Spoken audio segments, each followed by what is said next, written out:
सभी का स्वागत है आज की क्लास में। आज हमारी लास्ट क्लास है, तो आज ये हमारा कंप्लीट होने वाला है।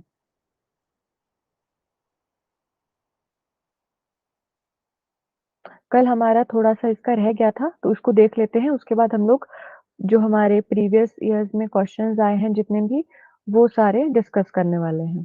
तो लास्ट में जाइएगा मत जब ये कंप्लीट होगा, ठीक है? हाँ जी, तो हमारा रहता था ध्यान पाठ के संचालन हेतु कुछ संकेत।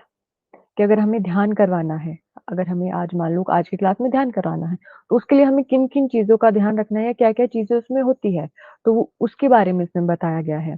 तो पहले थोड़ा-सा इसमें इंट्रोडक्शन दिया गया है कि ध्यान एक मानसिक युक्ति है।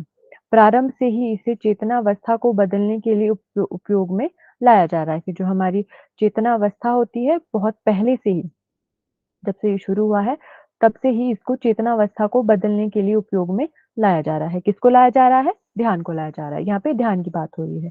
यह धार्मिक अभ्यास का अंग मतलब जो पुराने समय में था, ये पूरा नहीं है, ये पूरे ये वाला जो सेंटेंस है हमारा, जो पहले के समय में इसको धार्मिक अभ्यास का अंग माना जाता था, लेकिन हाल ही में ध्यान को एक धार्मिक अभ्यास की अपेक्षा चिकित्सा हेतु उपयोग में लाया जा रहा है। ध्यान को एक धर्म से परे अभ्यास के रूप में लिया जाता है, क्योंकि अगर हम पहले की बात करें तो पहले इसका थोड़ा अगर हम धर्म से इसको जोड़ें, लेकिन आज के समय में इसको अगर एक चिकित्सा पद्धति के रूप में भी उपयोग किया जाता है, जिससे बहुत सारे रोगों को हमें ठीक करने में सहायता मिलती है या कुछ चीज़ें ऐसी होती हैं, हम अपने मन को शांत कर लेते हैं, बहुत सारी चीज़ें इससे सही हो जाती है। तो ये चिकित्सा हेतु उपयोग में लाया जा रहा है। ध्यान की क्रियाविधि जीव प्रतिभरण यानी बायोफीडबैक क्रियाविधियों और शिथिलीकरण विधियों से संबंधित है। तो जो ध्यान की है वो हमारी बायोफीडबैक और शिथिलीकरण जो विधियां होती है, रिलैक्सेशन होती है, शिथिलीकरण, इन सारी विधियों से संबंधित है। अभी बता रहे हैं कि ध्यान की क्या विशेषताएं होती है। ध्यान की विशेषताएं देख लेते हैं। ध्यान के दौरान शरीर व मन को गहरा विश्राम मिलता है, आप सभी को पता है ना? मैम, ये बायोफीडबैक क्या होता है? बायोफीडबैक, इसका मैं अभी एग्जैक्ट नहीं बता पाऊंगी, किसी को पता है तो आप प्लीज बता दीजिए।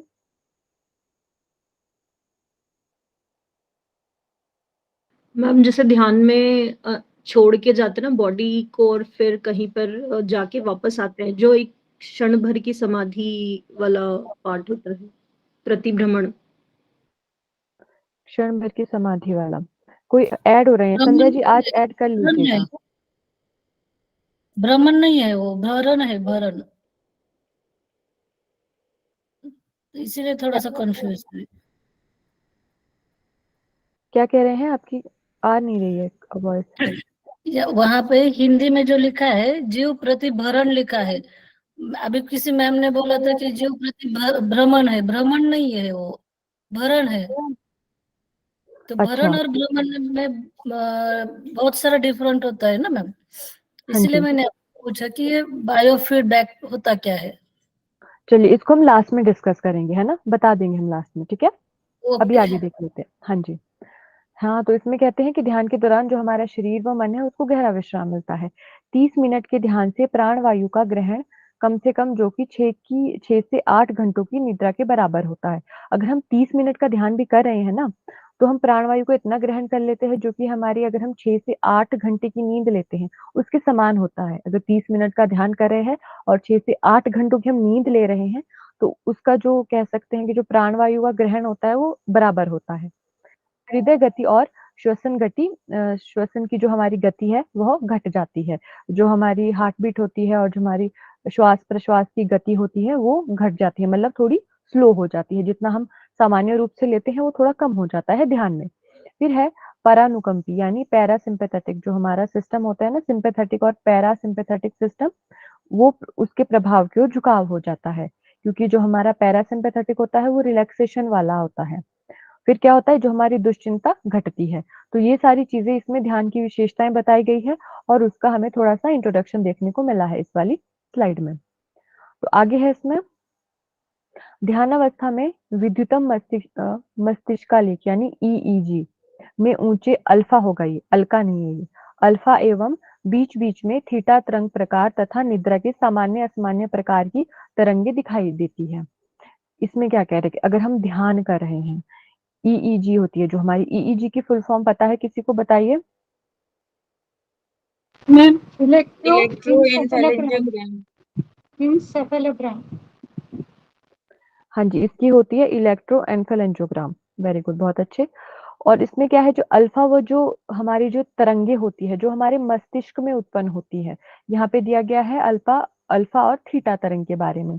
क्योंकि हमें पता है कि आप जब पढ़ोगे, ये साइकोलॉजी में भी पढ़ोगे आप, ये जो सारा वेव्स के बारे में है ना, जो हमारी ब्रेन वेव्स होती है, ये उसमें पढ़ोगे। तो इसमें आप ज़्यादा डिटेल में पढ़ोगे, अभी थोड़ा बता देती हूँ। इसमें बोला है अल्फा और क्या कहते हैं, थीटा तरंग में। जो हमारी अल्फा तरंगे होती है वो रिलैक्सेशन वाली होती है। जब मतलब हमारा दिमाग अगर शांत है तो उस टाइम पे हमारे दिमाग में अल्फा तरंगे होती है, यानी अल्फा ब्रेन वेव्स होती है। अगर थोड़ा उससे ज्यादा होता है, कम हर्ट्ज की जो होती है नीचे की, वो थीटा तरंगे होती है। मतलब इस प्रकार की तरंगे दिखाई देती है ना, जब हम ध्यान करते हैं। ये बोल रहे हैं इसमें जो हमारी ब्रेन वेव्स होती है वो कौन सी आती है। फिर है शरीर क्रिया की दृष्टि से ध्यान को जागृत अल्प और चयापचयात्मक अवस्था कहते हैं। कि शरीर क्रिया की दृष्टि से जो हमारा ध्यान है उसको जागृत अल्प चयापचयात्मक अवस्था कहा जाता है। नियमित अभ्यास करने से ध्यान से आचरण में परिवर्तन आता है, जो कई हितकर परिवर्तनों का द्योतक है। जो होगा, ये जी नहीं होगा, जो कई हितकर परिवर्तनों का द्योतक है। मतलब जब हम ध्यान करेंगे, नियमित रूप से ध्यान करेंगे, तो हमारे आचरण में परिवर्तन आएगा, जिसकी वजह से बहुत हितकर मतलब बहुत अच्छे परिवर्तन आएंगे हमारे जीवन में। फिर है सावधानियां बोली गई है कि हमें किन सावधानियों का ध्यान रखना है। तो उसकी अपनी परिसीमाएं बताई गई है कि सभी व्यक्ति को 20 से 30 मिनट के लिए भी ध्यान अभ्यास नहीं करवा सकते, क्योंकि ध्यान पहली बात तो लगता ही नहीं है ना। जो हम लोग करते हैं, हम कोशिश करते हैं ध्यान लगाने की। तो इसमें यही कहा गया है कि हम सभी व्यक्तियों को नहीं करवा सकते, 20 से 30 मिनट बहुत ज्यादा होते हैं। ऐसे लोगों को अति ध्यानाभ्यास हानिकारक हो सकता है, कि हमें बहुत ही ज्यादा नहीं करवाना है, क्योंकि इसमें कहा गया है 20 से 30 मिनट भी नहीं करवा सकते। मतलब जो एक ध्यान की अवधि है वो थोड़ी कम होनी चाहिए। ऐसा नहीं है हम 1-1 घंटे का ध्यान करवा रहे हैं। तो ये सारी चीजें इसमें मना की गई है, ये सावधानियां हैं। अधिक अभ्यास से अधिक लाभ का सिद्धांत यहाँ पर लागू नहीं हो सकता। कि अगर हम ये चीज मान के चले कि हम जितना ज्यादा अभ्यास करेंगे ध्यान का, तो उतना हमें लाभ होगा। ये हम कह सकते हैं प्राणायाम और आसन के संदर्भ में, कि अगर जितना ज्यादा हम प्रैक्टिस करते हैं, उस चीज का हमें बहुत ज्यादा लाभ मिलता है, उसमें परफेक्शन आती है हमारे। लेकिन इसके लिए ये वाला जो सिद्धांत है वो ध्यान के लिए नहीं होता है लागू। लंबी ध्यानावस्था द्वारा कुछ कठिन संवेगों से मुक्ति हो सकती है। प्रतिकूल मनोविकार युक्त व्यक्ति में ध्यान के अभ्यास से मनोविक्षिप्त घटनाएं अवक्षेपित हो जाती हैं। यहाँ तक कि स्वस्थ और स्थिर लोगों में लंबी ध्यानावस्था का अभ्यास प्रारंभ कराना बुद्धिमानी नहीं है। कि जो कि स्वस्थ भी है, अगर तो कुछ मान लो कोई हमारे पास बीमारी से ग्रसित व्यक्ति हैं, उनको तो वैसे ही नहीं करवाना है। लेकिन अगर हमारे पास कोई स्वस्थ व्यक्ति भी आ रहे हैं, तो उनको भी एक निषेध बोला गया है लंबे समय तक ध्यान करवाना। तो ये हो गई हमारी सावधानियां। फिर है ध्यान सिखाने की विधि। अब यहाँ पे विधि के बारे में जिक्र किया जा रहा है। ध्यान सिखाने के लिए मधुर स्वर और सरल क्रिया विधियों के द्वारा बने ध्यानरत मनोभाव से उत्पन्न प्रशांत वातावरण को बनाने में योगदान देते हैं। कि मधुर स्वर होना चाहिए और सरल क्रिया विधि होनी चाहिए, जिससे क्या होता है कि बहुत ही जो हमारा वातावरण है, ये सारा मतलब एक शांत वातावरण, प्रशांत वातावरण समझ सकते हैं, वो बन जाता है। इसमें जो हाईलाइट किया गया है वो है मधुर स्वर और सरल क्रिया विधियां। फिर है ध्यान को यांत्रिक क्रिया विधि से प्रस्तुत करने की अपेक्षा सहभागियों को ध्यानमय मनोभाव में लाकर उनकी व्यक्तिक क्षमता अनुसार समय निर्धारित करना चाहिए। आप सभी को पता है कि जो भी हमारा एक अपनी क्षमताएं होती है, सबकी अलग अलग होती है। तो उनकी जो क्षमता के अनुसार है वैसे ही हमें ध्यान करवाना है।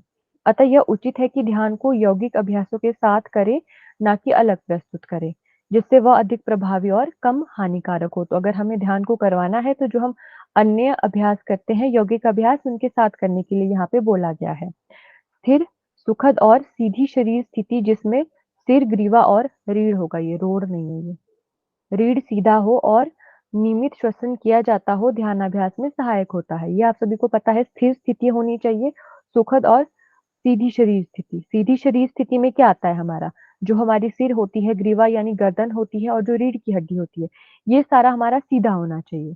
ठीक है, ये हो गया इसमें।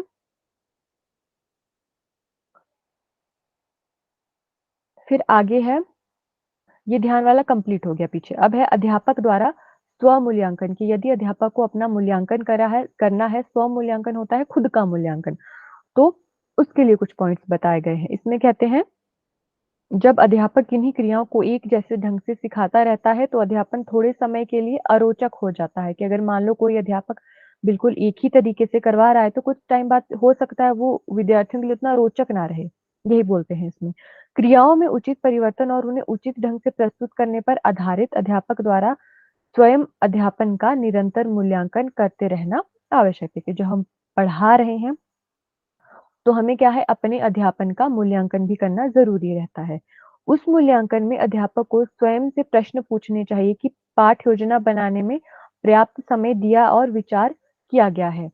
कि जो कह सकते हैं कि अध्यापक को खुद से ही जाँचना चाहिए कि जो हमने पाठ योजना बनाई थी, उसमें हमने काफ़ी कितना समय दिया है, मतलब जितना उसके लिए आवश्यक था उतना दिया है, उस चीज़ के बारे में। क्या छात्र उत्साहपूर्वक अनुक्रिया करते हैं, कि जो हमारे स्टूडेंट्स हैं वो बिल्कुल उत्साहपूर्वक अनुक्रिया करते हैं या नहीं? ये सारे अध्यापक के लिए है। अध्यापक को स्वयं से ये सारे प्रश्न पूछने हैं। क्या उसे अध्यापन में नए अनुभव आते हैं? ऐसा तो नहीं है कि उसको नए अनुभव आ ही नहीं रहे, ये सारी चीज़ें। क्या यह विविध प्रक्रियाओं और गठनों में सुधार कर सकता है, जो हमारा पढ़ाने का तरीका है या पाठ योजना है? क्या कार्य में पिछड़े छात्रों के लिए पर्याप्त समय और ध्यान दिया जाता है? पिछड़े से आप इस तरह से समझेंगे, जिन विद्यार्थियों को थोड़ा धीरे से समझ आता है, थोड़ा कम समझ आता है, उनके लिए है। कि उनके लिए भी ध्यान दिया गया है, ऐसा तो नहीं है कि केवल जो बहुत ज़्यादा अच्छे हैं पढ़ने में, उन्हीं के ऊपर ध्यान है। क्या छात्र सर्वसाधारणतया अपने निष्पादन में सुधार कर रहे हैं? इन सारी चीज़ें, जो ये सारी चीज़ें हैं, ये हमारे टीचर्स के लिए है। प्रगतिशील अध्यापक को अपने अध्यापन कार्य में सदा प्रयोग करते रहना चाहिए और नियमित रूप से मूल्यांकन भी करना है। पहला तो प्रयोग करते रहना चाहिए, मतलब कुछ नकारात्मक प्रयोग नहीं, ऐसा कि जिससे बच्चे सीखें, और नियमित रूप से मूल्यांकन भी करना है उसी चीज़ का हमें, जिससे वह एक सक्रिय अध्यापक बनकर स्वयं को और छात्रों को संतुष्ट कर सके। तो ये हो गया हमारा स्व-मूल्यांकन के लिए। किसके लिए है ये पॉइंट? सारे अध्यापक के लिए दिए गए थे। ठीक है? तो देखो, यहाँ तक हमारा जो हमारे 8 चैप्टर्स थे वो सारे कंप्लीट होते हैं। तो जो हमारा 9th चैप्टर था, कोई बोल भी रहे थे कि उसका क्या है, उसको क्या नहीं है। तो उसमें जो हमारा ये है, ये एक पाठ योजना दी गई है कि पाठ योजना किस तरह से बनाते हैं, उसका उदाहरण दिया गया है, और कुछ नहीं है। उसमें यही सारी चीज़ें हैं। तो ये आप खुद पढ़िएगा, क्योंकि इसमें कुछ समझाने वाला नहीं है। इसमें वही बताया गया है अध्यापक के नाम के बारे में, विद्यालय हो गया, कक्षा की समय क्या है, हमें क्या अभ्यास करवाना है, ये सारी चीज़ें, और लक्ष्य क्या है, क्योंकि हमें ऑब्जेक्टिव सेट करने होते हैं, उद्देश्य क्या है, और सहायक सामग्री क्या-क्या लगेगी। तो ये सारी चीज़ें इसमें बस बताई गई है। तो ये आप खुद पढ़ लीजिएगा, ठीक है? इसमें कुछ समझाने वाला नहीं है, ये बस आपको खुद से पढ़ना है, ठीक है? तो ये होता है हमारा सिलेबस कंप्लीट। तो करें फिर क्वेश्चन आंसर, या इसमें से किसी को कुछ पूछना हो बता दीजिए।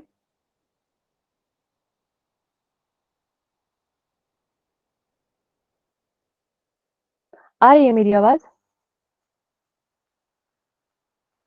Yes ma'am. अच्छा, तो करते हैं फिर जी क्वेश्चन मैम। आंसर हाँ, कर लेते हैं, है ना? एक मिनट शाफी मैम। हाँ जी। हेलो। हाँ जी, हाँ, बोलिए। मैं ये पूछ रही थी कि लास्ट टाइम मैम ने ना वो शिक्षक के गुण थे ना, जो वो शायद स्लाइड में नहीं डाले थे, तो क्या अभी आपने बताए थे क्लास में? कौन से वाले मैं शिक्षक नहीं के सुन गुण? पाई हूँ। हाँ हाँ, जिसमें वो एक शाकाहारी वाला पॉइंट भी था शायद, कैसे होना नहीं, चाहिए शिक्षक। नहीं, अभी तक तो मैंने करवाए नहीं है वो।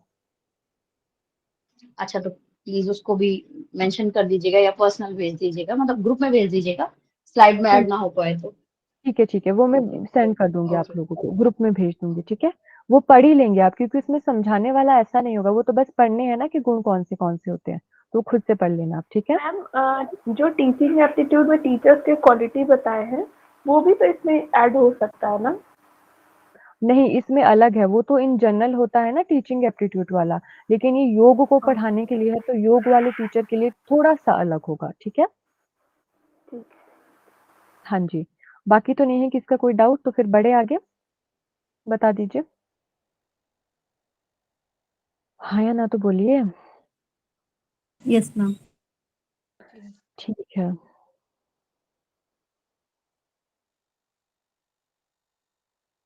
स्लाइड शो हो रही है आप लोगों को, एक बार बता दीजिए। Yes, ma'am. ठीक है जी। हाँ, तो देखिए ध्यान से, पहला क्वेश्चन है हमारा, शिक्षक के चरणों के सही क्रम की पहचान करनी है। जो हमारे शिक्षण होगा, ये शिक्षक नहीं होगा, सॉरी गलत टाइप हो गया। तो सही क्रम की पहचान करनी है। इसमें शिक्षण दिया गया है, संधिगत व्यायाम दिए हैं, अभ्यास है और मन बहलाव है। तो नीचे जो कोड्स दिए गए हैं, इनसे आपको बताना है। टाइम ले लीजिए।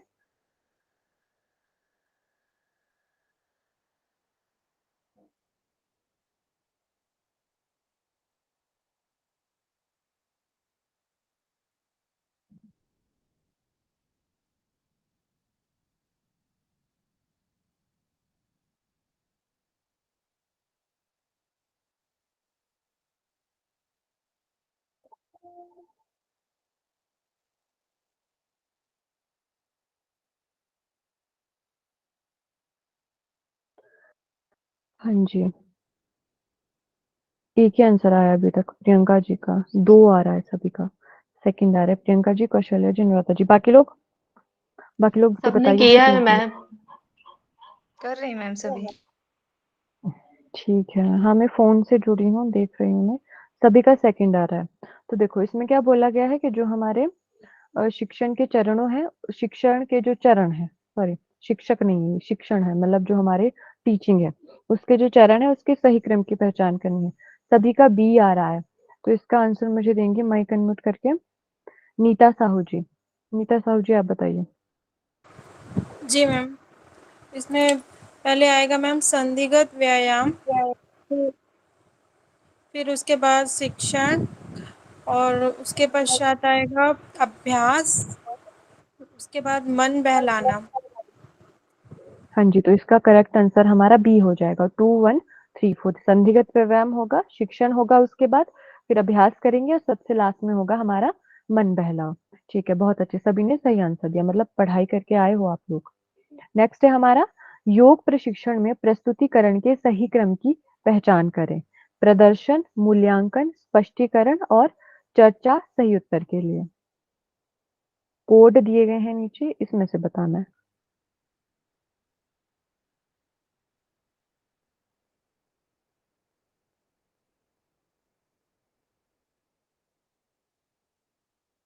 थ्री रूपाली जी 3, कोमल जी ए, बाकी 3। ठीक है, सभी 3 बोल रहे हैं, कोमल जी ने ए बोला है। तो कोमल जी बोलिए, आपने ए क्यों बोला? मैम हमको ऐसे आइडिया लगा कि पहले ऐसे होता है ना कि पहले प्रदर्शन करते हैं कि हमें ये करना है, फिर स्पष्ट करते हैं कि हाँ ऐसे इस चीज ऐसे ही इस आसन को ऐसे करना होगा, मतलब अच्छा। जो भी टेक्निक्स बताए, तो वैसे हम्म। लगा मैम। अच्छा जी, ठीक है। नीलू सोनी जी, आप बताइए इसको कैसे हुआ ये करेक्ट? करेक्ट करके बताना है।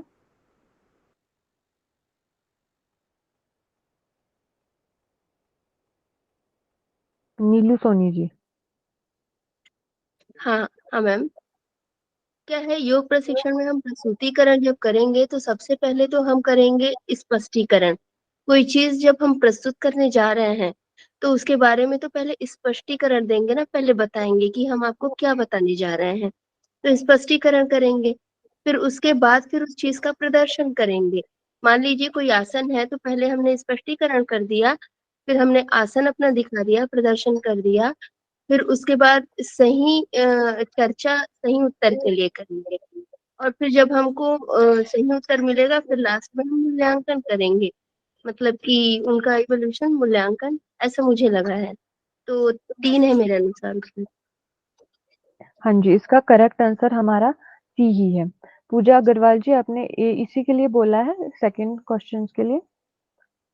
यस मैम, बट अब इसका समझ में आ गया, सी अच्छा होगा। ठीक है, समझ आना चाहिए सभी को। ठीक है, आगे बढ़ते हैं फिर। योग के व्यवहारिक शिक्षण होगा के दौरान प्रश्न और उत्तर सत्र का आयोजित कब करना चाहिए? कक्षा के प्रारंभ में, अभ्यास का परिचय देने के बाद, समूह अभ्यास के बाद या फिर पाठ के अंत में करना है हमें?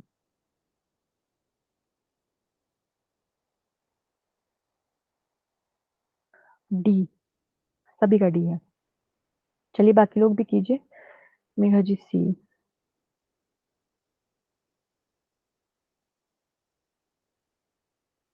सभी का डी आ रहा है, बस मेघा जी ने सी बोला है। मेघा जी बताइए, आपने सी क्यों बोला?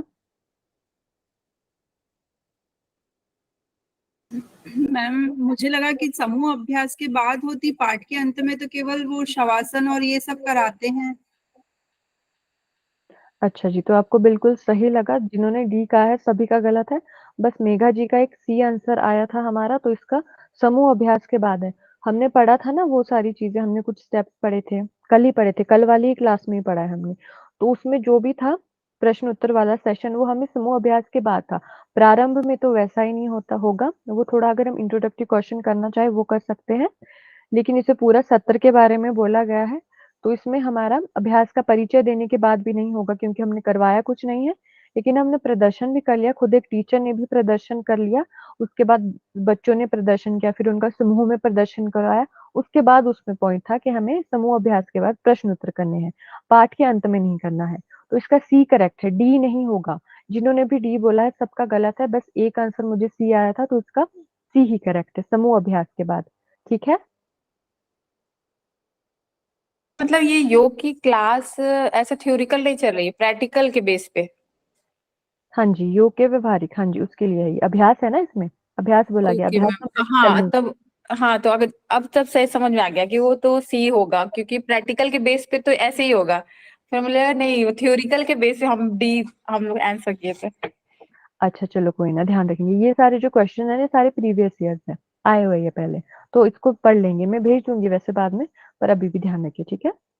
अगला हमारा छोटे समूह के लिए योग के शिक्षण में बैठने की प्रभावी व्यवस्था। अर्धवृत्ताकार, वृत्ताकार, पंक्ति या स्तंभाकार। स्तंभाकार कॉलम होता है। सभी का ए आ रहा है, ए। सभी ने ए बोला है, ठीक है। अनुराधा पटेल जी बताइए।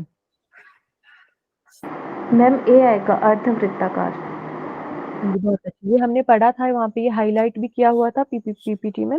उनमें बोला गया था कि अगर हमारा समूह छोटा है तो सबसे जो प्रभावी एक हमारी व्यवस्था होती है वो अर्धवृत्ताकार होती है, ठीक है? तो इसमें तो नहीं होगा कोई डाउट किसी को। अगला है हमारा, किसी विद्यार्थी द्वारा किसी विशिष्ट योग अभ्यास को सीखना निम्नलिखित में से किस पर निर्भर करता है? प्रशिक्षक की एकाग्रता पर, प्रशिक्षक की शक्ति पर, प्रशिक्षक के स्पष्ट प्रशिक्षण पर या प्रशिक्षक के आत्मविश्वास पर। सभी का सी, संध्या जी, मेघा जी, बाकी लोग भी टाइप कीजिए।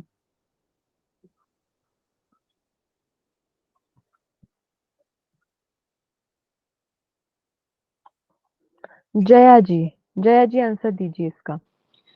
यस मैम, किसी विद्यार्थी द्वारा जब किसी विशिष्ट योग अभ्यास को सिखाना होता है तो प्रशिक्षक जितना अच्छे से स्पष्ट प्रशिक्षण देंगे तभी ही विद्यार्थी को क्लियर हो पाएगा।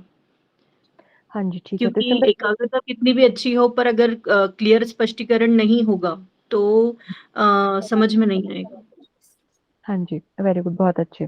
देखो इसमें तो बहुत आसान था कि विद्यार्थी अगर किसी हमारे योगाभ्यास को सीख रहा है तो वो किस चीज पे सबसे ज्यादा निर्भर है? प्रशिक्षक की एकाग्रता पर। एकाग्रता अगर प्रशिक्षक की है तो क्या पता वो उस चीज का स्पष्ट जो हमारा उस चीज को स्पष्ट नहीं कर पा रहा है, उसकी इंस्ट्रक्शंस है वो उसकी क्लियर नहीं आ रहे हैं, तो शक्ति पर भी नहीं होगा, आत्मविश्वास पर भी नहीं होगा, स्पष्ट प्रशिक्षण पर ही होगा। ही इसका करेक्ट आंसर होगा कि जब हमारा प्रशिक्षण एक बहुत अच्छे स्पष्ट तरीके से हमें करवा रहा है तो बस वही चीजें होगी जिस वजह से विद्यार्थी को कोई भी योगाभ्यास सीख पाएगा वो, ठीक है? अगला है हमारा, किसी छोटी योग कक्षा के लिए, ये फिर से आ गया, विद्यार्थियों के बैठने की सर्वाधिक उत्तम व्यवस्था। सीधी पंक्ति, वृत्ताकार, अर्धवृत्ताकार, द्विवृत्तीय रूप। ठीक है, सभी का सी है। स्मिता देश पांडे जी बताइए।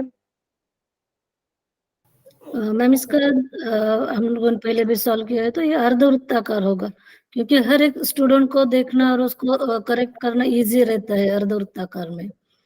हाँ जी, वेरी गुड, ये हमने पहले भी कर लिया था, तो ये इम्पोर्टेंट हो गया क्योंकि ये 2 बार आया हुआ क्वेश्चन है। अगला है, शिक्षण का उद्देश्य क्या है? वातावरण में बदलाव, विषय में बदलाव, विद्यार्थी में बदलाव, शिक्षक में बदलाव। सी, मेघा जी का सबसे पहले सी, सभी का सी आ रहा है, ठीक है। रूपाली मोरे जी बताइए इसका सही उत्तर। विद्यार्थी के लिए है, तो उस हमारा उद्देश्य यही चाहिए कि विद्यार्थी में बदलाव आना चाहिए। हाँ जी, बहुत अच्छी, क्योंकि इसमें मुख्यतः बताया गया है। मुख्यतः क्या होता है?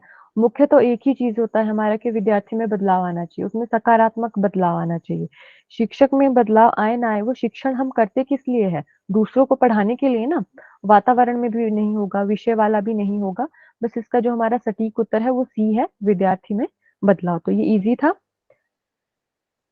अगला है मूल्य शिक्षा प्रदान करने की सर्वाधिक विश्वसनीय विधि हो सकती है पारंपरिक गुरुकुल शिक्षा, कक्षागत शिक्षण, अभ्यास आधारित योग शिक्षण या फिर सिद्धांत आधारित योग शिक्षण। ए। सभी का ए आ रहा है। बाकी लोग भी कीजिए आंसर।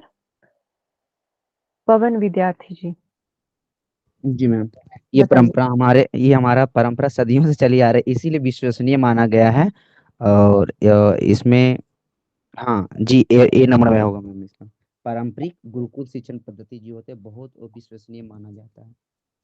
हाँ जी, बहुत अच्छे। सभी का ए आया है और सभी का करेक्ट है कि जो हमारी मूल्य शिक्षा होती है उसकी सर्वाधिक विश्वसनीय विधि हो सकती है, तो जो हमारा पारंपरिक गुरुकुल शिक्षण होता था, तो इसका ए करेक्ट है। ठीक है। अगला है आसनों को निम्नलिखित में से किन वर्गों में वर्गीकृत किया गया है? ध्यानात्मक, विश्रांति कारक, आध्यात्मिक या सामाजिक? स्मिता जी ABC। स्मिता जी इसमें कोड नहीं है, सभी का ABC।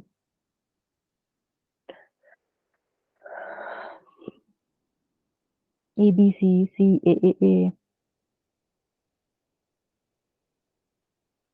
अच्छा जी, नीता साहू जी बताइए।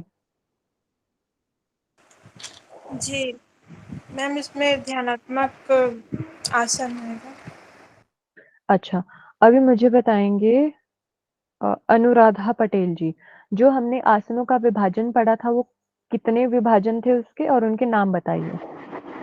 मैम 3 थे, शरीर संवर्धनात्मक, ध्यानात्मक और एक बोल रही हूँ। शिथिलात्मक। शिथिलात्मक 3 था। देखो ये क्वेश्चन थोड़ा पता नहीं, थोड़ा मतलब है तो सही, लेकिन इसमें कोड होने चाहिए थे क्योंकि इसका ए और बी करेक्ट आंसर है, ध्यानात्मक और विश्रांति कारक होगा। ठीक है, लेकिन इसका बी बताया गया था वैसे तो जो आंसर की थी, लेकिन इसके 2 आंसर होंगे। अगर इसमें कोड होता तो इसके 2 होते, ध्यानात्मक और विश्रांति कारक। जो हमने इसमें पढ़े थे वो था हमारा जो था ध्यान धारणात्मक था, शिथिलात्मक था और संवर्धनात्मक था। ठीक है, तो ये वाला क्लियर हुआ ना सबको? इसमें 2 आएंगे, ध्यानात्मक और विश्रांति कारक। ठीक है। मैम तो इसका आंसर के मार्क्स सभी को मिल गए होंगे क्योंकि तो 2 ही आएंगे ना, ए और बी। हाँ, ये मुझे पता नहीं, पर इसका वैसे करेक्ट बी दिया गया था, लेकिन इसमें दोनों आएंगे, ए और बी दोनों आएगा इसमें। ठीक है। Yes ma'am. हाँ जी, अगला देखते हैं। अगला हमारा शैक्षणिक अध्यापन प्रक्रिया के निम्नलिखित अवयव होते हैं या घटक समझ सकते हैं। अध्यापन, प्रबंधन, प्रशासन और अधिगम। कोड में से आंसर देना है आपको।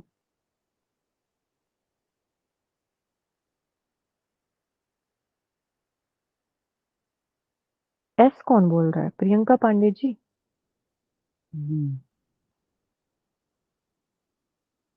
यस मैम, मैं ये बोल रही थी मतलब टीचिंग और लर्निंग, अच्छा ठीक मतलब है, अध्यापन और अधिगम, ये बोल रही थी मैं। ये सभी का ए आ रहा है।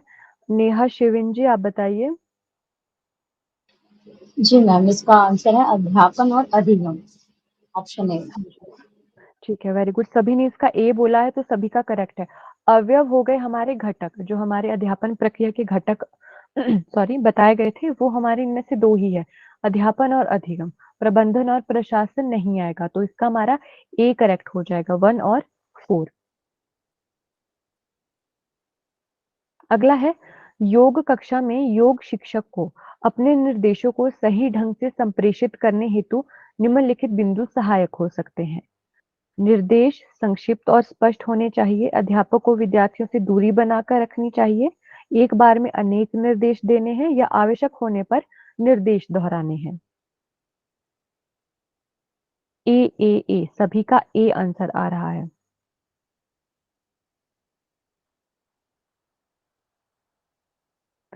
ठीक है, सभी का इसमें ए आंसर आ रहा है, तो इसका आंसर बताएंगे मुझे कौशल्या जी, बताइए। हाँ जी मैम, इसमें फर्स्ट आएगा निर्देश संक्षिप्त और स्पष्ट होने चाहिए, क्योंकि जो निर्देश देते हैं ना शिक्षक तो संक्षिप्त में और स्पष्ट क्लियर होने चाहिए। हाँ जी, ठीक है। देखो, फर्स्ट आएगा इसमें कोड है, इसमें 2 चीज़ें हैं, फोर्थ भी है इसमें, है ना? तो इसमें बोला था निर्देश के लिए, हमने पढ़ा था निर्देश कैसे देने हैं। तो अगर हम बी इसमें देखें सेकंड, तो इसमें है कि अध्यापक को विद्यार्थियों से दूरी बनाकर, ये थोड़ा नेगेटिव पॉइंट आता है कि दूरी बनाकर रखेंगे तो कैसे स्पष्ट होगा, तो ये तो कैंसल हो जाएगा। तो 2 हम कैंसल हो गया। थर्ड देखते हैं कि एक बार में अनेक निर्देश देने चाहिए। तो ये भी हमने देखा था कि अनेक सारे निर्देश देंगे तो वो थोड़ा समझ में परेशानी होगी बच्चों को, तो ये भी कैंसल होगा। तो बच्चे हमारा फर्स्ट और फोर्थ के जो निर्देश है वो संक्षिप्त होने चाहिए, स्पष्ट होने चाहिए। और क्या है कि आवश्यक होने पर निर्देश दोहराना चाहिए कि अगर हमें आवश्यकता लग रही है तो हमें निर्देशों को दोहराना भी चाहिए। तो इसका ए करेक्ट हो गया हमारा फर्स्ट और फोर्थ। अगला है, आप योग कक्षा के समायोजन के लिए सर्वप्रथम क्या करते हैं? परिचय, प्रदर्शन, परिवेश का निर्माण या अभ्यास का विश्लेषण? सी, स्मिता जी ए, पवन जी डी, सी सी सी सी, राधिका जी ए। अच्छा, तो इसमें ए भी आ रहा है, डी भी आ रहा है, सी भी आ रहा है। रूपाली जी डी। नीता साहू जी बताइए इसका आंसर। मैम, योग कक्षा के समायोजन के लिए सर्वप्रथम हमें परिचय देना चाहिए उसके विषय में। अच्छा जी, चलो। इसमें बोला गया है सबसे पहले क्या करना है, जब अगर हम योग कक्षा शुरू कर रहे हैं तो सबसे पहले, आप लोगों ने पढ़ाई नहीं की है जिन्होंने बोला है ए और डी, इसका परिवेश का निर्माण। सबसे पहले परिवेश का निर्माण करते हैं ना, हम प्रार्थना करते हैं ताकि जो हमारा आसपास का परिवेश हो वो शांत हो जाए। तो इसका सी है, परिचय नहीं होगा, परिचय हम बाद में देते हैं। परिवेश पहले एनवायरमेंट है मैम, परिवेश। हाँ जी, एनवायरमेंट है। जो हमारा एनवायरनमेंट है वो बनाएंगे पहले कक्षा पढ़ाने के लिए। परिचय हम देने लगे, हमारे बच्चे इधर-उधर मतलब उछल-कूद कर रहे हैं, बिल्कुल शांत नहीं है, ना ही हमारे आसपास का वातावरण शांत है, तो उस चीज़ का कोई फ़ायदा नहीं होगा। तो इसका सी है, परिवेश का निर्माण होगा इसमें पहले, फिर परिचय देंगे, फिर प्रदर्शन और फिर अभ्यास का विश्लेषण लास्ट में होगा हमारा। क्योंकि जो हमने प्रैक्टिस कर ली उसको हमें एनालाइज़ करना है, तो ये तो वैसे ही नहीं होने वाला था। कुछ लोगों ने ए भी बोला था, लेकिन इसका सी करेक्ट है, क्योंकि सबसे पहले हम एनवायरनमेंट बनाते हैं किसी भी चीज़ के लिए। ठीक है? क्लियर हो गया ये वाला? डाउट तो नहीं है किसी को इसमें? जी मैम। ठीक है। अगला है, स्वस्थ तान का किस प्रकार के आसनों से अभ्यास होता है? स्वस्थ तान, शरीर संवर्धनात्मक, ध्यान धारणात्मक, शिथिलात्मक और ध्यान धारणात्मक। ए आ रहा है सभी का, संध्या जी, अनुराधा, मेघा जी। ठीक है। राधिका खंडालकर जी इसका आंसर जी दीजिए। मैम, शरीर संवर्धनात्मक होगा स्वस्थतान के लिए। हाँ जी, क्योंकि जो हमारे ध्यान धारणात्मक है तो ये सारे ध्यान के लिए हो गए।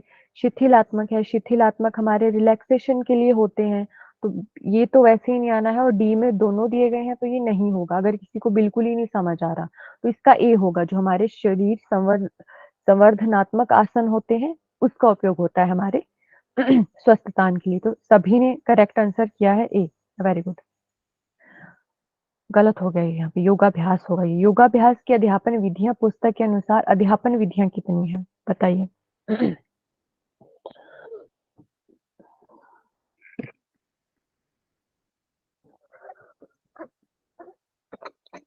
सी आ रहा है।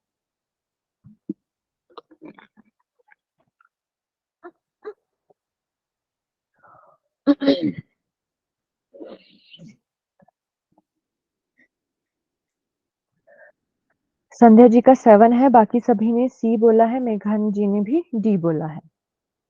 संध्या जी बताइए आंसर। मैम, कक्षागत 6 थी और अध्यापन विधियां 7 थी। वो थोड़ा बहुत सेम था, मुझे इतना ये डिटेल में याद नहीं है। नहीं, आप सही कह रहे हो, जिन्होंने भी बोला है 7 वो सही है। ठीक है, क्योंकि जितनी भी हमारी जो कक्षागत विधियां थी वो हमारी 6 बताई गई थी, लेकिन जो हमारी अलग से विधियां बताई गई थी ना, वो 7 प्रकार की विधियां बताई गई थी। ठीक है, तो इसका करेक्ट आंसर हमारा 7 होगा। ऑप्शन डी करेक्ट होगा। मैम वो ठीक है? मूलभूत विधियां जो बताया था आपने वही। हाँ जी, वो वाली है इसमें, वो वाली पूछा है इसमें, क्योंकि इसका करेक्ट आंसर 7 बताया गया है। पर इसमें मूलभूत नहीं था ना, इसीलिए थोड़ा सा कंफ्यूजन। हाँ जी, मूलभूत इसमें नहीं दिया गया था, लेकिन अब क्या कर सकते हैं, इसका जो करेक्ट आंसर है वो यूजीसी वालों ने 7 ही दिया है, डी ऑप्शन सही दिया है। ठीक है? Hello ma'am. हाँ जी। मैम हाँ हम जी। कैसे जानेंगे कि इसमें कौन सी विधियां पूछ रही है, 6 लगाना है कि 7 लगाना है? देखो, वैसे तो इसमें लिखा होना चाहिए था कि कक्षागत विधियां पूछी है या मूलभूत पूछी है, क्योंकि यहाँ पे आंसर इन्होंने 7 दिया है। तो अगर आपको मान लो ऐसा क्वेश्चन बनता है, तो आप जिसमें क्लियर नहीं दिया है कि कक्षागत पूछी है या मूलभूत पूछी है, तो आप 7 ही लगाइएगा, क्योंकि इस बुक में जो है वो एक्सप्लेन अगर की गई है ना, तो वो 7 विधियां ही की गई है। मतलब इन्होंने इंपॉर्टेंस उसको देख के ये क्वेश्चन बनाया है कि जो 6 कक्षागत विधियां है उनको एक्सप्लेन भी नहीं किया है। जो हमारी 7 थी ना, उसका हमें पूरा व्याख्यान दिया गया था कि ये है, ये सारी चीजें इसमें है। तो आप 7 ही लगाना फिर, ठीक है, अगर ऐसा कंफ्यूजन वाला आएगा तो। हाँ जी, ठीक, धन्यवाद। हाँ जी। फिर है, एक योग शिक्षक की क्या विशेषताएं हैं? ये अभी मैंने पढ़ाया नहीं है, ये मैं आपको भेज दूंगी, पर इसको थोड़ा बुद्धि से इस्तेमाल करके देखिए। सात्विक व्यक्तित्व, योगाभ्यास के लिए स्वस्थ शरीर, शिक्षण में संवाद कुशलता, योगाभ्यासों का स्व अनुभव, अच्छी तैयारी और अनुदेशात्मक क्षमता। कूट, इसके कूट दिए गए हैं, इसमें से बताना है आपको। प्रियंका जी ए, राधिका जी सी।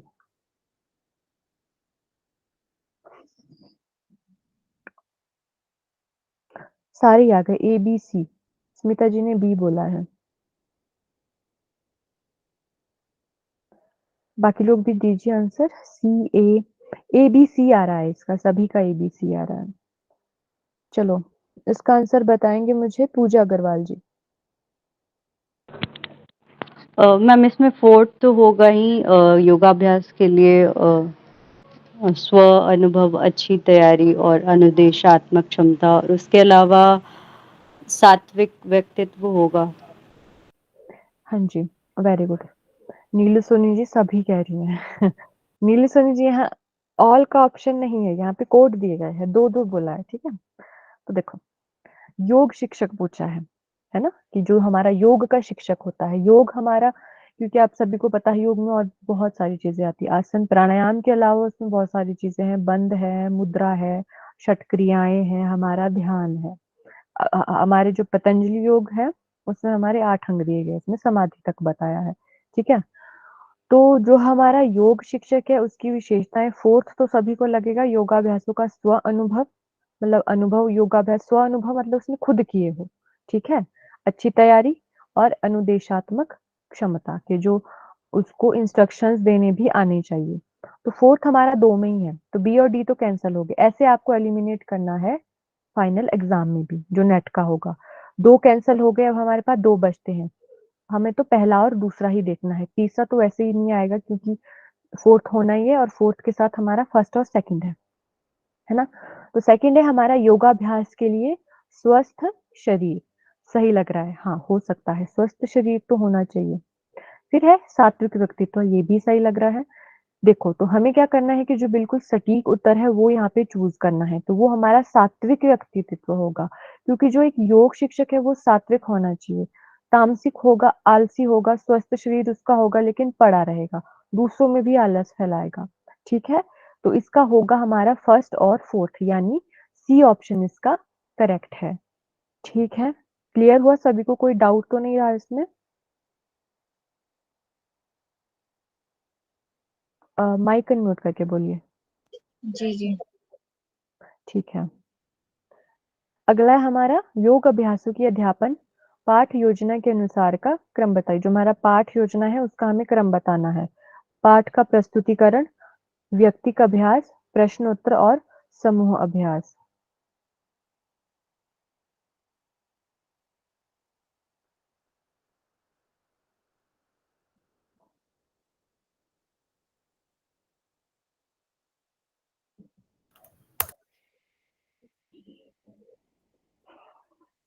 ए डी डी डी।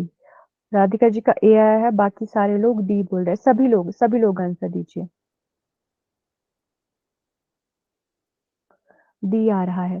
ठीक है, स्मिता देशपांडे जी माइक अनम्यूट करके बताइए। मैम योगाभ्यास के लिए पहले तो हम लोग क्या सिखाने वाले हैं ये उनको स्पष्टीकरण देना चाहिए। फिर एक उनके पास से वो आसन करवा लेना चाहिए पर्सनली। फिर समूह जो है हमारा ग्रुप है, वो ग्रुप में हम लोगों को उनका प्रैक्टिस करवा लेना चाहिए और फिर उसके बाद उनके पास अगर कोई प्रश्न है तो वो प्रश्नों का उत्तर देना चाहिए।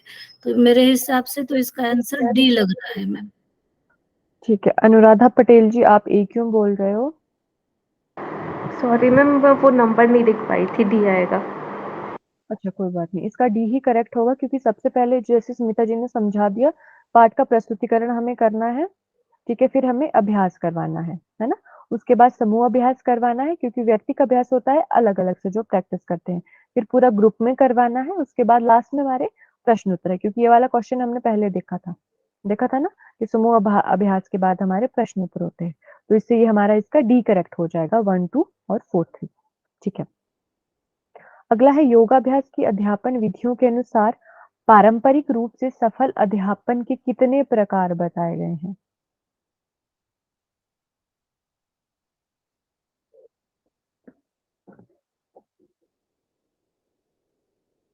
मेघा जी ए, राधिका जी ए, बाकी लोग भी बोलिए। सभी का ए आ रहा है इसमें, तो किसी का कोई और आंसर तो नहीं है? ठीक है, प्रियंका पांडे जी बताइए। मैम 2 है।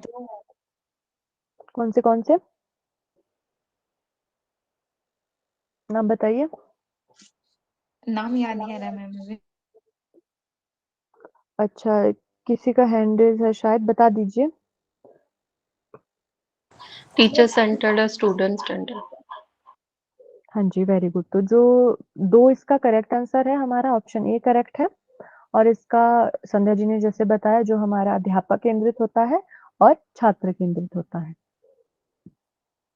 योगाभ्यासों के अध्यापन विधियों के अनुसार अध्यापन शैक्षिक प्रक्रिया के कितने घटक हैं?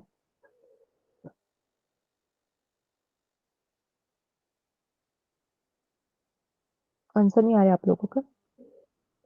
कोमल जी, पूजा जी, बी, बाकी लोग?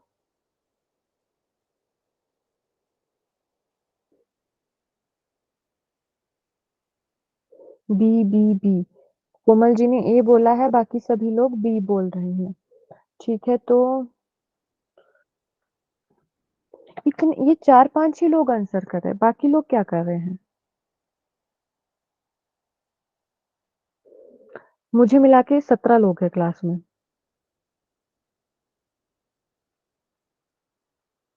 स्वप्नाली जी यस मैम। बताइए इसका आंसर। इसका आंसर 6 होगा। अच्छा ठीक है, पक्का 6 होगा? श्योर हो आप? 6 इसके लिए बोल रहे कि मुझे लगता है कि ये जो क्वेश्चन है ये रिलेटेड टू आसन प्राणायाम बंद उससे है क्या शायद, तो इसके लिए मेरा आंसर इसका 6 आ रहा है। कौन सी वाली, जो आसन प्राणायाम मुद्रा बंद वाली बुक है उससे बोल रहे हो आप? नहीं, यानी यौगिक अभ्यास में जो वर्गीकरण किया अभ्यासों का, उससे ये रिलेटेड करता है क्या क्वेश्चन, ऐसा मुझे लग रहा है। क्योंकि यौगिक योगाभ्यासों की अध्यापन विधियों के अनुसार अध्यापन शैक्षणिक प्रक्रिया के कितने घटक है। नहीं, कंफर्म नहीं बोल सकते इसमें। अच्छा कोई बात नहीं। कुमारी कोमल जी बोलिए। मैम इतना याद है कि आपने उसमें करेक्ट करवाया था कि स्लाइड में 6 लिखा हुआ था, लेकिन आपने करेक्ट करके उसको 5 किया था। अच्छा जी, बाकी लोग कोई कुछ कहना चाहेंगे? संध्या जी? मैम 6 ही लग रहा है, जो कि हमारा था टीचिंग लर्निंग, वही है ना ये। बहुत कंफ्यूज होता है, पर्यावरण और विषय ये मिला के 6 लगा मुझे। हाँ जी, तो जिन्होंने भी बी बोला है उनका करेक्ट है। कोमल जी वो नहीं है, इसमें दूसरे पूछे गए थे जिसमें हमारा अध्यापन था, अधिगम था, अध्यापक, छात्र, विषय या क्रिया और जो पर्यावरण था वो था ये। ठीक है, जो आप बोल रहे हो जो मैंने करवाए थे बाद में वो थे विधि को प्रभावित करने वाले घटक, वो थे। ठीक है, अच्छा ठीक। हाँ जी। मैम ये दोनों में बहुत कंफ्यूजन होता है हमेशा। पर्यावरण कहिए और विधि में। अच्छा जी, कोई फिर से बात बता नहीं। देंगे अगर मैम, 80 नंबर क्वेश्चन फिर से बता देंगे मैम। देखो पवन जी, इसमें पूछा है कि जो हमारी बुक है ना, ये योगाभ्यासन की अध्यापन विधियां बुक, यहाँ तक तो बुक का नाम हो गया योगाभ्यासन की अध्यापन विधियां। तो इसके अनुसार अध्यापन शैक्षिक प्रक्रिया के कितने घटक है, कि जो हमारी प्रक्रिया होती है, एक पढ़ाने की जो प्रक्रिया होती है उसके घटक पूछ रहे हैं इसमें, है ना। तो उसके हमारे पास 6 घटक थे, जिसमें अध्यापन था, अधिगम था, अध्यापक, छात्र, विषय और पर्यावरण। ठीक है, ये सारी चीजें थी, तो इसमें 6 घटक थे, तो इसका बी करेक्ट है। और जो ये सिंपल इसमें पूछा गया है, साधारण क्वेश्चन है। अगर इसमें ऐसा पूछते कि जो हमारी शैक्षिक प्रक्रिया विधि है, इसको प्रभावित करने वाले घटक, तो फिर अलग आते। उसमें वो सारी चीजें आ जाती, जैसे सुविधाएं थी, पृष्ठभूमि थी छात्रों की, वैज्ञानिक सिद्धांत थे, तो वो 5 ही थे। तो वो हो जाएंगे प्रभावित करने वाले घटक। लेकिन जो ये सिंपल 6 बताए गए हैं, ये शैक्षणिक क्रिया के घटक है, सीधे सीधे। ठीक है। मैम वो जो थर्ड चैप्टर है ना हमारा अध्यापन विधियां, हाँ उसके जी। ही पहले वाले ये है, तो ऐसे ही ध्यान में रख सकते कि अध्यापन विधियां जो उसके पूरे 6 बताए हैं स्टार्ट में। हाँ, अगर वो 5 वाले होंगे ना, अगर किसी का 5 आ रहा था जैसे कोमल जी कह रही थी, तो वो प्रभावित करने वाले थे। जो पूरी विधि होती है हमारी शिक्षण प्रक्रिया की, उसको जो प्रभावित करते हैं, फिर वो 5 आते हैं। उसमें भी ये सारी चीजें थी, विषय वस्तु थी उसमें, छात्रों की पहले की पृष्ठभूमि थी, अध्यापक था, सुविधाएं थी और वैज्ञानिक सिद्धांत थे। ठीक है, तो क्लियर हो गया ना इसका 6 क्यों आया, सभी को क्लियर हुआ? हाँ मैम, वो अध्यापन विधियों के सोर्स हैं, वो 5 जो है। हाँ जी, ठीक है। चलिए फिर अगला देखते हैं। अगला है हमारा योगाभ्यासों की अध्यापन विधियों के अनुसार सरल से जटिल जटिल और ज्ञात से अज्ञात किससे संबंधित है? मनोवैज्ञानिक सिद्धांत से, शैक्षिक सिद्धांत से, समाज विज्ञानी सिद्धांत से या फिर योग सिद्धांत से? सभी का बी आंसर आ रहा है। अच्छा जी, सावी जायसवाल जी, आवाज आ रही है मेरी? हाँ जी, बताइए इसका आंसर।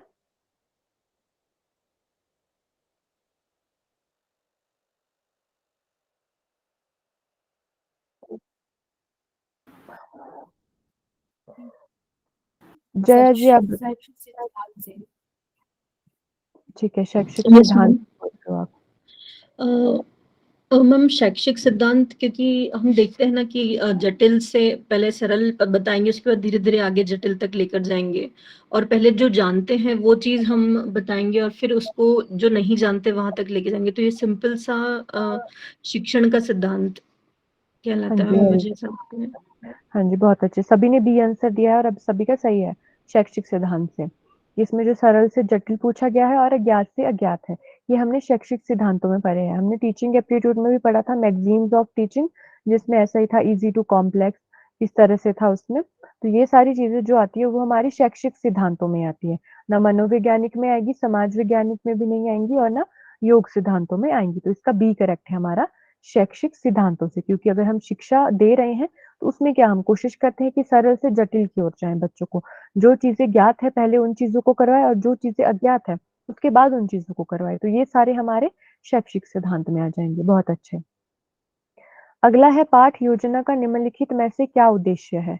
कक्षा के अंतिम समय के दबाव को कम करना, कक्षा में शरारती छात्रों को समझाना, आधुनिक शिक्षा पद्धति के महत्व को समझाना, शिक्षण सामग्री में अधिक रुचि को दर्शाना, कक्षा को लक्ष्य केंद्रित बनाए रखना। थोड़ा टाइम ले लीजिए, बड़ा है थोड़ा पढ़ने के लिए, फिर बताइए।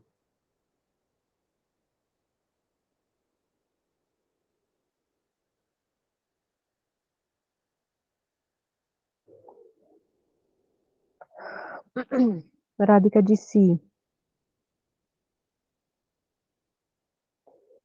प्रियंका जी डी, बाकी लोग भी।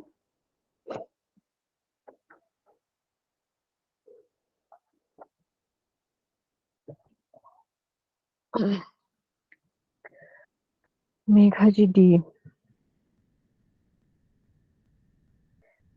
ठीक है। प्रियंका पांडे जी बताइए इसका आंसर। यस मैम, इसका आंसर होगा डी, क्योंकि फर्स्ट और फिफ्थ वाला तो होगा ही होगा, और जो वो ऑप्शन थे सी और डी में, और पर सी में जो ऑप्शन था वो सेकंड था, जिसका लेसन प्लान से कोई मतलब नहीं था। तो इसलिए फर्स्ट और फोर्थ और 5 मतलब कक्षा में अंतिम समय के दबाव को कम करेगा और शिक्षण सामग्री में अधिक रुचि को दर्शाएगा और कक्षा का जो लक्ष्य है उसको केंद्रित करेगा। अच्छा जी। ठीक है। पूजा अग्रवाल जी बताइए। Yes ma'am, D. कक्षा में अंतिम सबसे इम्पोर्टेंट तो फिफ्थ है, कक्षा के लक्ष्य को केंद्रित बनाए रखना। फिर उसके अलावा कक्षा में अंतिम समय के दबाव को कम करना और सामग्री में अधिक रुचि को दर्शाना। ठीक है, देखो ध्यान से देखो, इसमें है कि पाठ योजना का उद्देश्य क्या है, जो हमारा लेसन प्लान होता है उसका उद्देश्य पूछ रहे हैं इसमें, है ना। तो पहला है कक्षा के अंतिम समय के दबाव को कम करना, बिल्कुल करेक्ट है। फर्स्ट और फिफ्थ तो आपको लग ही रहा है, सभी को लग रहा है ये। फर्स्ट भी होगा, कक्षा के अंतिम समय के दबाव को कम करता है और कक्षा को लक्ष्य केंद्रित बनाए रखता है कि हमारा क्या लक्ष्य है, उस चीज पर हम फोकस्ड रहते हैं। बिल्कुल, बहुत अच्छे। फर्स्ट फिफ्थ हमारा 2 में ही दिया गया है, सी और डी में। तो अभी हमें सेकंड और फोर्थ में से देखना है, थर्ड तो वैसे ही नहीं इसमें होगा। क्या है कि आधुनिक शिक्षा पद्धति के महत्व को समझाना। तो जो लेसन प्लान है वो कहीं भी ऐसा नहीं होता है कि उसका उद्देश्य ये तो कहीं नहीं होता है, जो हमारी आधुनिक शिक्षा पद्धति है, जो भी नई चीजें आ रही है हमारी शिक्षा पद्धति में, उसकी जो इम्पोर्टेंस है वो बतानी है। नहीं, ये उसका उद्देश्य नहीं है। 3 वैसे ही कैंसिल हो गया, हमें दूसरा और चौथा देखना है अब। फोर्थ आता है हमारा कि शिक्षण सामग्री में अधिक रुचि को दर्शाना और कक्षा में शरारती छात्रों को समझाना। तो देखो देखो इसका जैसे ये है हमारा फोर्थ वाला कि जो हमारी शिक्षण सामग्री होती है, शिक्षण सामग्रियां में क्या-क्या चीजें आ जाएगी, ब्लैक बोर्ड आ जाएगा, ये सारी चीजें आ जाएगी, चार्ट आ जाएंगे, हमारे मॉडल्स आ जाएंगे, जितने भी सारे टीचिंग एड्स है। तो उसका जो हमारा पाठ योजना का उद्देश्य है वो ये तो नहीं होता है कि जो हमारी शिक्षण सामग्री है उसमें अधिक रुचि को दर्शाना है, ऐसा नहीं होगा। इसका ये भी एक कहीं न कहीं होगा कि जो हमारे शरारती छात्र हैं उनको समझाना है, क्योंकि हमने पढ़ा था कि जो समस्यात्मक छात्र होते हैं, उनका हमें किस प्रकार से मैनेजमेंट करना है, ठीक है? तो इसका हमारा करेक्ट हो जाएगा option C, first, second and fifth. First और फिफ्थ आपको सही था, सेकंड और फोर्थ में कन्फ्यूजन था, तो ये वाला नहीं होगा, फोर्थ वाला नहीं होगा कि शिक्षण सामग्री में हमें अधिक रुचि को दर्शाना है। नहीं, ये नहीं होता है उद्देश्य। ये हो सकता है इसके बजाय कि जो हमारे कक्षा के शरारती छात्र हैं, उनको हमें समझाना है कि ये करो, ये ना करो। उनको थोड़ी देर के लिए क्लास से बाहर भी निकालना था, उनको वापस आके समझाना भी था। ठीक है? क्लियर हो गया सभी को?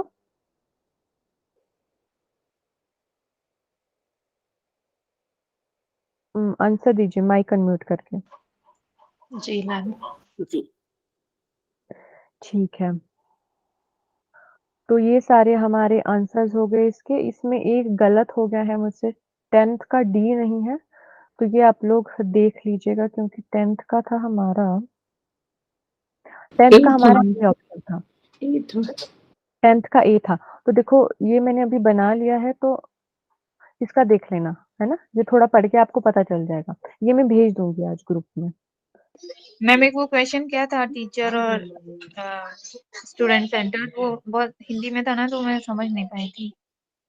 वो था शायद, एक मिनट बता रही हूँ मैं। ये वाला था। हाँ, पारंपरिक रूप से सफल अध्यापन के कितने प्रकार हैं? तो वो 2 है, टीचर सेंटर्ड और स्टूडेंट सेंटर्ड। पारंपरिक रूप से पूछा था ना यहाँ पे। हाँ जी। बाकी को तो नहीं है कोई डाउट आज के क्वेश्चंस में? एक बार बता दीजिए मुझे। नहीं मैम। ठीक है। आप सभी ने बहुत अच्छे से पार्टिसिपेट किया। Very good. क्लैप कीजिए सभी अपने लिए।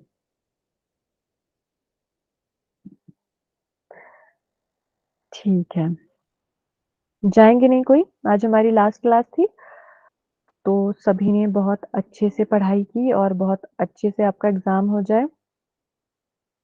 रिकॉर्डिंग ऑफ कर लेते हैं। सभी को धन्यवाद। यूट्यूब पे जो देखते हैं, थैंक यू सो मच।